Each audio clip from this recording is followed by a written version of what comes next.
ওসমান হাদির হত্যায় অভিযুক্তদের দেশে ফিরিয়ে আনতে পদক্ষেপ নেওয়া হয়েছে বলে জানিয়েছেন স্বরাষ্ট্রমন্ত্রী সালাউদ্দিন আহমদ। বলেন, আইন নিজের হাতে তুলে নেওয়ার প্রবণতা বরদাস্ত করা হবে না। সোমবার দুপুরে কক্সবাজার জেলা প্রশাসকের সম্মেলন কক্ষে এক মতবিনিময় সভায় তিনি কথা বলেন। এদিকে পররাষ্ট্র প্রতিমন্ত্রী শামা ওবায়েদ জানিয়েছেন, ভারতে গ্রেফতার হওয়া ওসমান হাদি হত্যা মামলার আসামিদের জিজ্ঞাসাবাদের জন্য কনসুলার অ্যাক্সেস চেয়েছে ঢাকা। আরও জানাচ্ছেন হাসান মাহমুদ। সোমবার দুপুরে কক্সবাজার জেলা প্রশাসকের সম্মেলন কক্ষে জেলা আইন শৃঙ্খলা কমিটি ও কর্মকর্তাদের সঙ্গে মত বিনিময় সভায় কথা বলেন স্বরাষ্ট্রমন্ত্রী সালাউদ্দিন আহমদ। এবং কোনো অবৈধ স্থাপনা না থাকে। এ সময় তিনি বলেন, দেশে মব কালচার বা দলবদ্ধ সহিংসতার প্রবণতা কঠোরভাবে নিয়ন্ত্রণ করা হবে। বাংলাদেশ থেকে মব সংস্কৃতিকে নির্মূল করা হবে।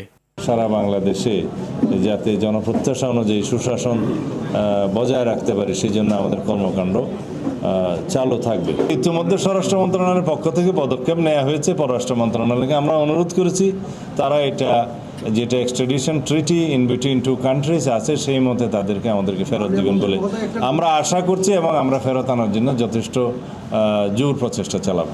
অন্যদিকে বিকেলে পররাষ্ট্র মন্ত্রণালয়ে সাংবাদিকদের এক প্রশ্নের জবাবে পররাষ্ট্র প্রতিমন্ত্রী শামা ওবায়েদ বলেন, কনসুলার অ্যাক্সেস পেলে কলকাতায় তদন্ত কর্মকর্তা পাঠাবে বাংলাদেশ। বন্দি প্রত্যার্পণ চুক্তির আওতায় আসামিদের দেশে ফিরিয়ে আনার চেষ্টা করা হবে বলেও জানান তিনি।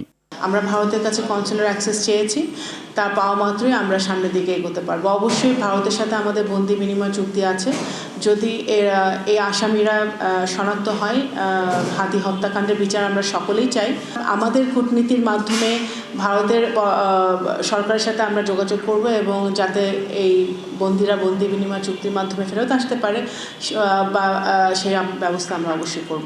তিনি বলেন, হাদি হত্যার আসামিদের গ্রেপ্তারের বিষয়ে ঢাকাকে এখনো কিছু জানায়নি ভারত। না, কলকাতার পক্ষ থেকে এখনো কোনো উত্তর আমরা পাইনি। আমরা সেটার জন্য অপেক্ষা করছি। হাসান মাহমুদ, RTV, ঢাকা।